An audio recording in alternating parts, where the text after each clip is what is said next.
Eu tenho uma pergunta para todos vocês. Quem aqui já viveu alguma situação de conflito no casamento? Levanta a mão. Todo mundo, né? Às vezes tudo começa pequeno, né? Às vezes é uma palavra atravessada, ou algo que a gente fala sem pensar. Mas quando a gente não cuida, o que acontece é que isso se torna algo grande, né? E acaba se transformando numa verdadeira explosão no casamento. E o engraçado é que ninguém ensina a gente a brigar, a entrar em conflito. Desde criança, depois de uma certa idade, a gente já começa a se meter em briga, em conflito, né? Ninguém ensina isso pra gente, a gente simplesmente aprende. Mas algo que a gente precisa aprender e que a Bíblia tem como solução é como aprender a resolver os conflitos. E é justamente isso que a gente quer falar aqui hoje. No mês passado eu vi uma notícia engraçada. Um menino jogou uma bombinha dentro de um bueiro. Não sei se vocês viram essa notícia. Ele jogou uma bombinha dentro de um bueiro que estava cheio de metano por conta do lixo ali. E aquela bombinha reagiu com o metano e causou uma explosão terrível. Virou carros de ponta cabeça e gerou uma cratera no chão. Fico imaginando a cara da mãe desse garoto. O vídeo mostra ele jogando e saindo correndo. Ainda bem que ele correu. Aquilo virou uma cratera, virou carros de cabeça para baixo. E no casamento é parecido. Às vezes o conflito parece pequeno, uma palavra atravessada, uma atitude sem pensar, mas se não for resolvido, vai se acumulando até que um dia estoura. E os danos podem ser bem maiores do que nós imaginávamos. Sim, a existência de conflitos no casamento é inevitável. Não existe, como a gente viu aqui, um relacionamento sem conflitos. Mas a questão é que a gente precisa entender que os conflitos não precisam ser necessariamente o fim do casamento, mas podem ser uma oportunidade de crescimento, juntos e também com Deus. Então a diferença de um casal em crise e um casal que está saudável espiritualmente, emocionalmente, não é a ausência de conflitos, mas como o casal decide resolver esses conflitos. Isso, muito bom. Meu nome é Ismael, essa mulher linda aqui é minha esposa, a Carol, e hoje a gente vai falar um pouco como resolver crescer na resolução de conflitos no casamento, amém? Então hoje a gente vai aprender como impedir que tensões grandes ou pequenas tomem uma proporção e levem o nosso casamento à destruição. Então a gente tem aprendido isso ao longo do nosso casamento. A gente está casado há quase 7 anos e a gente já teve muitos momentos de conflito. Hoje, quando a gente estava ali fazendo a reunião, a Maria falou: vocês são autoridade nisso. Eu falei: sim, só essa semana eu acho que a gente já teve uns 4 ou 5 para resolver. Então eu espero poder ajudar vocês aqui com isso. Vamos ler um Provérbios que está lá, uma passagem que está em Provérbios 16, versículo 7.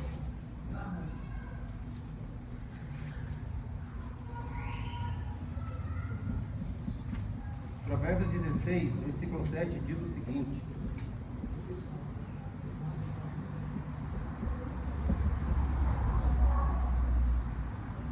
Quando os caminhos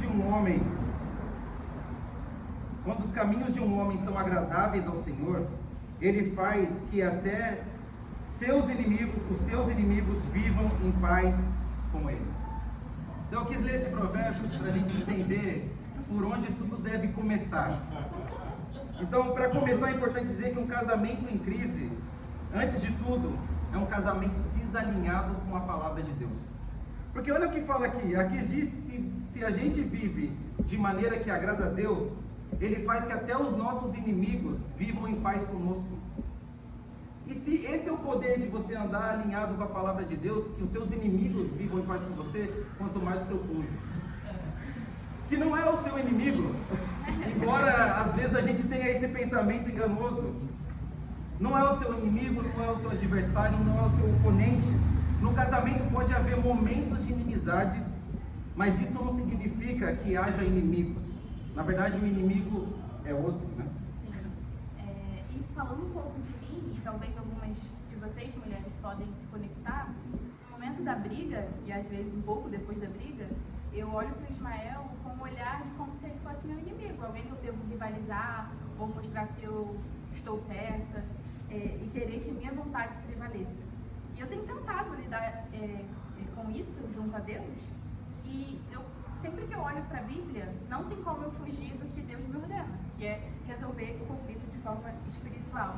Então, o ponto principal para a gente poder resolver conflito é olhar para a Bíblia, obedecer a Bíblia, viver tendo a Bíblia como nossa inspiração. E uma vez que a gente está alinhadas com a palavra de Deus, a gente pode lutar contra o verdadeiro inimigo, que é Satanás, que é o único que ganha com os nossos conflitos. Perfeito. Vamos ler uma escritura, Efésios 4, versículo 26.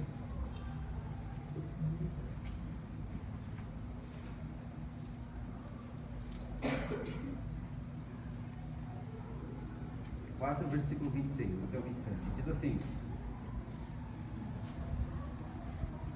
quando vocês ficarem irados, não pequem, apaziguem a sua ira antes que o sol se ponha, e não deem lugar ao diabo. Então eu gosto bastante dessa escritura, porque ela nos diz que é necessário agir com urgência na resolução dos conflitos.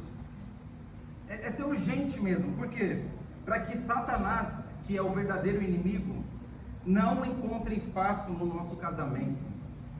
Irmãos, quando a gente não lida profundamente com os nossos conflitos, com as nossas brigas, a gente dá espaço a Satanás. Satanás pode estar dormindo na mesma cama que alguns de nós por causa de brigas não resolvidas profundamente. Isso me gera muito temor. A Bíblia está dizendo que a gente pode dar espaço para o inimigo. Então, tem algumas coisas que a gente pode fazer para poder lidar com isso, né? Uma delas é você resolver a questão no mesmo dia, como diz a Escritura. Para quê? Para que você não acumule mágoas. A Bíblia fala que a amargura é como uma raiz. E todo mundo sabe como que uma raiz cresce. Ela cresce ao longo do tempo de forma escondida, até que depois ela dá a luz a uma planta e depois gera frutos. Mas aqui é como uma raiz ruim, que cresce e tem o potencial de prejudicar o nosso casamento. Cresce nos nossos corações e pode prejudicar profundamente os nossos casamentos. Então, quanto mais tempo se demora para resolver os conflitos, a gente tem aprendido isso, mais difícil fica depois de perdoar, de dar o perdão. Então, a primeira coisa é você lidar rapidamente com o conflito, ser urgente com isso. Mas é importante também esclarecer que ser urgente ou ser rápido não significa ser precipitado. Então a gente precisa ter uma sensibilidade também. Deus tem um tempo para cada situação, mesmo para situações urgentes. Então, qual que é a primeira coisa que você pode fazer quando você tiver, depois do conflito, que é o que tem nos ajudado, são os conselhos que a gente tem recebido. E quando a gente pratica dá certo, quando a gente não pratica não dá certo, então a gente pode trazer aqui para vocês. Antes de ir lá falar com a sua esposa ou com o seu marido, ore primeiro. Ore. Ore para mudar o seu coração, para que você possa falar de forma direita, de forma correta com o seu cônjuge. Então é muito importante a gente orar. E outra coisa, dependendo do grau do conflito e da dificuldade para resolvê-lo, busque a ajuda de casais mais maduros espiritualmente. Isso tem sido chave no nosso casamento. Eu vou ler uma escritura para a gente falar um pouco mais sobre isso. 1 Pedro 3, versículo 1.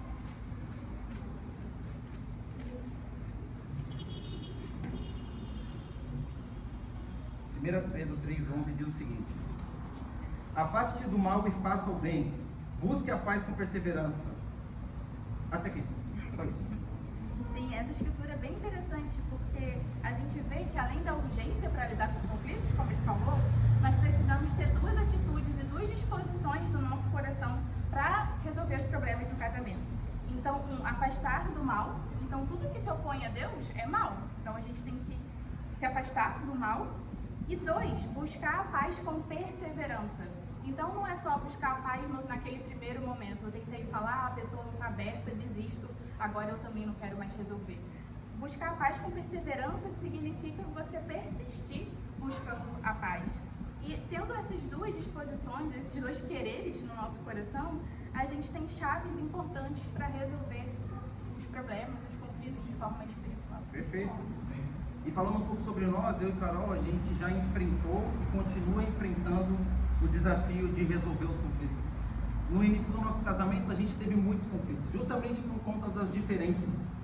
A gente meio que começou a se descobrir, veio tudo à tona, e com as informações novas vieram também os conflitos.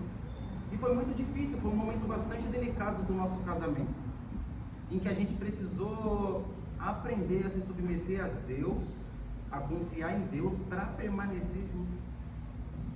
Foi tão grave que colocou o nosso casamento em risco ali. E algo que foi chave foi justamente isso. Foi a gente buscar se afastar do mal, fazer o bem e buscar a paz com perseverança, mesmo no momento ali de guerra. Então a Bíblia foi chave para nós. Seguir as Escrituras. E algo que também foi fundamental para nós foi se submeter à ajuda das pessoas levantadas por Deus também.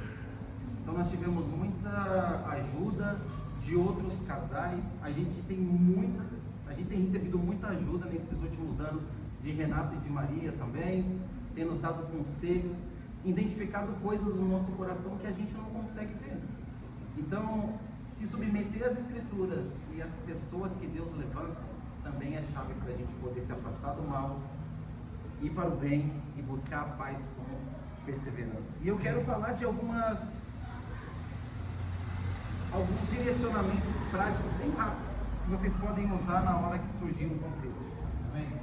Então é importante, em primeiro lugar, você investir na comunicação. Então converse com sinceridade com seu cônjuge.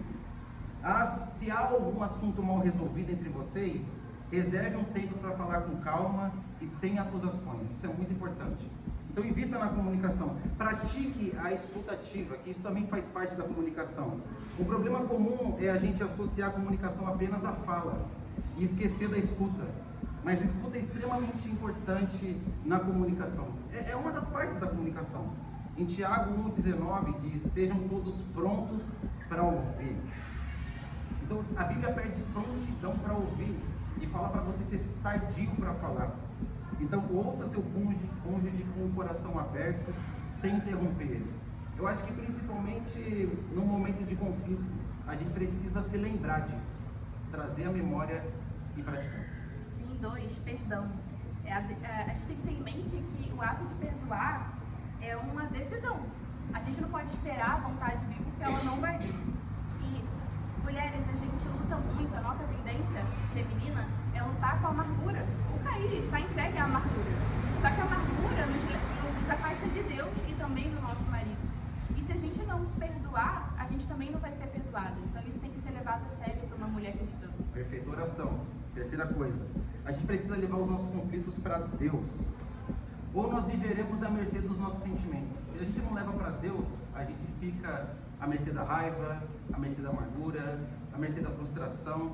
Então a gente precisa orar e criar o hábito de orar pelo nosso cônjuge.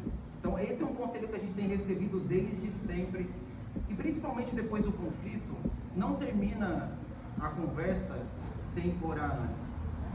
Ora e depois termina, porque essa é uma forma de não só fazer as pazes com o seu cônjuge, mas fazer as pazes com Deus também.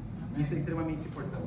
Quarto e último, diversão. Então, depois de um momento de conflito, de estresse, de brigas, de troca de ofensas, que acontece, infelizmente, separem um tempo para se divertir, para sair, para comer algo gostoso, ou ficar em casa mesmo no sofá, pedir uma pizza, ver Netflix.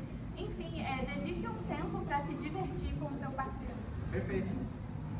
Amigos, irmãos, em conclusão, conflitos sempre existirão. A gente não pode ter uma ideia romântica do casamento que não haverá briga. Sim, haverá briga, conflito, mas o modo como nós lidamos com eles é o que faz toda a diferença. Se a gente permitir que Deus nos guie também no conflito, a gente sempre vai ter um casamento saudável e que glorifique o nome dele. Para Deus seja a glória. Amém.